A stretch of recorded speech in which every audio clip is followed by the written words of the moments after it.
Here we begin with another protagonist named Suta Shirojiri, the usual boring, unathletic, and slim modeled.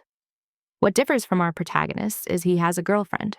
He tries to support his house by working part-time jobs to support his sister and dad.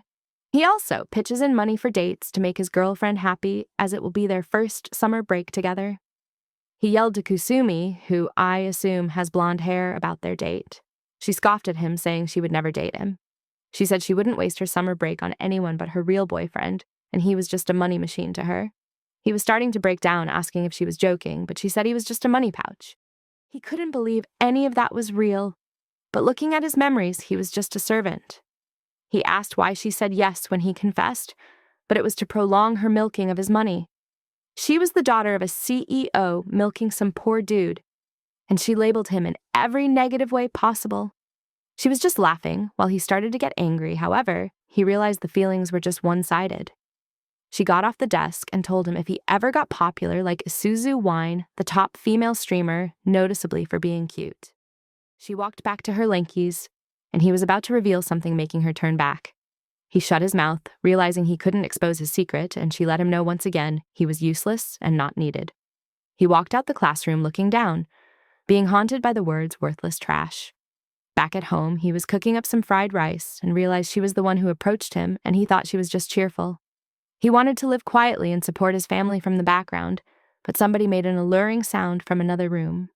An iPad on the table was displaying Isuzu's live stream of her telling people to donate, and she wouldn't thank them for it. The way she was demanding tips would have gotten somebody at a bar fired, but donations kept pouring in, and the people enjoyed being trashed at. She began to talk about the money she has, but the comments were just focused on how cute and close-up she was. Most streamers would be thankful for donations and read names out, but she straight up ended the stream. She was what he considered a brat, and the chat was used to it. He knew she was a good kid and decided to bring food upstairs, calling out Isuzu's name. Isuzu Wine was also Isuzu Shirojiri's sister. She started sprinting after hearing her brother's voice, and it won't be fun if I have to censor this later. She was so happy that he made food for her, and she was a huge brocon. For that, it was a normal day for them. However, the stream was still on, and they all heard her ask to be fed by her brother. About his little sister Isuzu, she was 1 year younger than him, but doesn't attend school, instead being a VTuber. She was shy around strangers, thus this online persona was picked up. She wasn't Japanese due to her snow-white skin, jade eyes, and white hair. Comparing it to himself, he was just black hair with black eyes. They weren't blood-related, but she was his stepsister. She was on the smaller side, and people would call her a true beauty in a smaller crowd. He looked at her computer and saw the chat scrolling, but she would interrupt him before he thought of more. She was thankful he brought it to her room because she didn't like leaving her room, and she was glad he knew her so well. He said no leftovers allowed, but she had a crude thought and decided to strike a cute gesture saying, "No leftovers if Big Bro feeds her." He tried to resist, but he gave up and decided to feed her.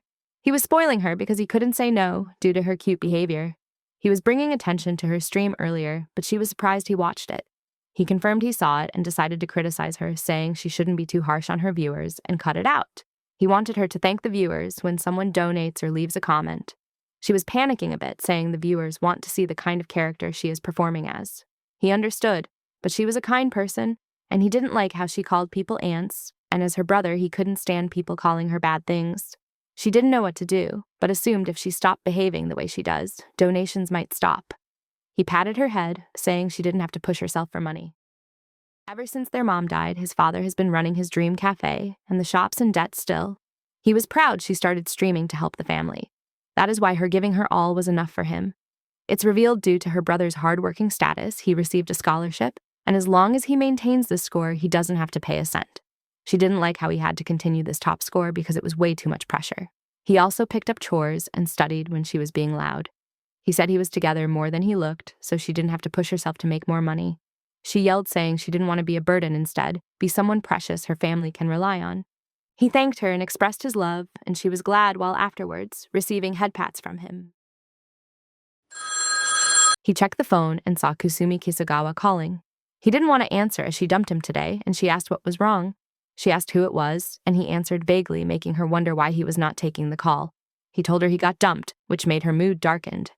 She began to lean closer and asked who would dare dump him. He said she had somebody else she liked, which made Isuzu want him to repeat it. She demanded to know her name, and when he tried to ask more questions, she went up close to him. He told her his ex-girlfriend's name. This made Isuzu disgusted, but he put an end to her bad mood by flicking her forehead. He stated that he just told her to not treat people like that, and she was sorry. But his mood was all joyful because she was mad for him. His smile made her happy, and just his kindness made her love him. The smartphone buzzer that played was hers, and her eyes widened when listening to the call. She barely muttered words, but he knew what she was saying. She said she forgot to end her broadcast, and comments kept flowing in. He looked at his phone and saw his ex-girlfriend had called numerous times for shouting her name out during the live stream. Isuzu turned around, and her big brother came forth. A comment mentions they could find out who Isuzu's big brother was, based off of his earlier comments. This made her hold his arms, and they both panicked as it was getting good. He asked Isuzu to immediately turn off the stream, and she did. Her manager called, and she had to leave the room while apologizing. He was in a dilemma not knowing what to do, especially when he leaked Kasumi's name and if they were going to track her down. What mattered most was his sister's career and what he could do. Eventually, he went to her room after she had been on a call in her room for countless hours. As he opened the door, she was flustered. She ran up to him, bowed her head, and apologized. She was usually cheerful and probably got scolded by her manager. Her personality made it clear she cared more about others than herself. He decided to reassure everything was fine by patting her head, then told her everyone makes mistakes and it mattered how she would handle it. This made her blush, and she loved that side of him. She was the one who had to deal with her viewers, and he assumed the worst of her being fired. Instead, tunes were around her head, and her channel hit 1.25 million subs. Huh? He said. It was at 1 million before the stream, but overnight it grew by a quarter because it went viral. She gladly explained it got shared everywhere so management wouldn't fire her. He went on his knees, thanking God, as she took 3 months to reach 1 million subs just overnight. She received a quarter of that. He was glad management saw her worth, and she didn't want to worry him anymore. With a lovely tone, she let him know she was the one proud of him. He was told to check his trending because it was all about him. He pointed to himself in disbelief, and he was now known as Wine's big bro. Her manager wanted him to be a VTuber as well. He yelled saying him as a VTuber, and she just said yes. She wanted Big Bro to only belong to her, but everyone in the comments wanted him, so she said if it's too much trouble, she could just say no. He asked if he could see the comments, and the comments were flooded with positive responses from Isuzu's brother. Even the people who didn't like Isuzu started to have good faith in her. He realized now is the time for her image to become clean again. He smiled, accepting the invitation to be a VTuber. His sister was bewildered and immediately called her manager.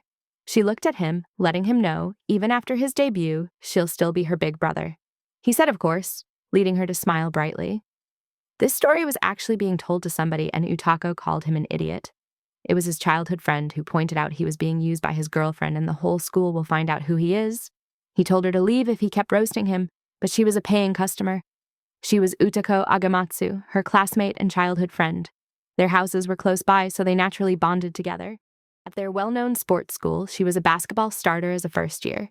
He was part-time at his father's coffee shop named Arkema. He was there for cheap labor as he wasn't being paid. He asked how she knew he was Wine's big bro because he didn't give his name or face away. She said his voice because he always had a nice voice since childhood. That was a childhood friend for him being recognized by his voice, but she was sulking because there were other reasons.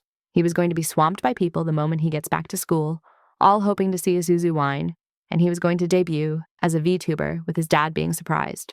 She asked if he was really to juggle all of that, and he wasn't sure. It was the path he chose for himself. She was about to call out to him, but somebody entered the shop. Somebody dressed like a mafia boss showed up with an intense aura.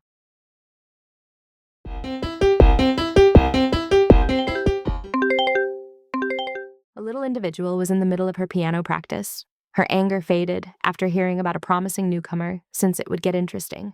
Transitioning back to the menacing dude, he asked if he was Suda Shiojiri, and he confirmed it thinking a debt collector was at the cafe. He was there to escort him while pulling something from his suit, which Suda assumed was a gun.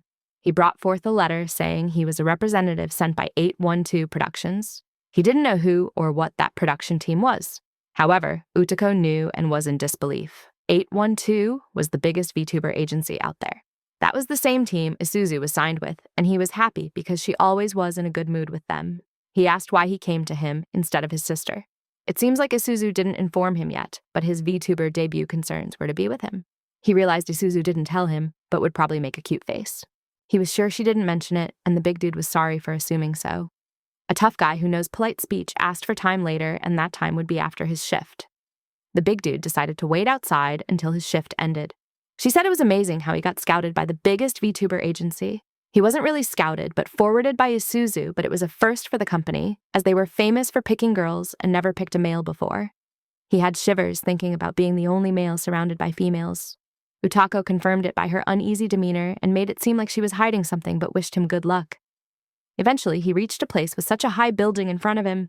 He assumed if he messed up, Isuzu wouldn't get fired, but he wouldn't want to take that chance. He was getting escorted to an elevator by the thick bodyguard. Soon, a girl ran over, asking to hold the door. She was out of breath, and he wondered what an elementary school girl was doing there. She gave him her thanks, but he declined it, making her have a sour face while telling him press floor 12. As the floors went up, she decided to nudge him. He asked what she wanted, and she wanted to know what business he had there. He didn't know what to say, and he assumed she was also a VTuber, as they were going to the same floor. He decided to change the topic and asked what an elementary school kid was doing there. She was mad because she was in junior high, and he was shocked. He didn't know junior high schoolers were beauties. He compared her to Isuzu, and it did confirm they were beauties, and he was getting weird looks. She asked if she knew who she was, and he didn't. She started getting aggressive, asking if he didn't watch any television. He just scrolls on his phone, making her sigh. She called him a Zoomer, and this offended him. She introduced herself as Arc Tenryugawa. He heard her last name before, and she teased him about how would be the only one who doesn't know. He heard that name at his school before. He now remembered who she could be, and he was laughed at for being one of a kind. She immediately deduced he was Wine's big brother, which startled him.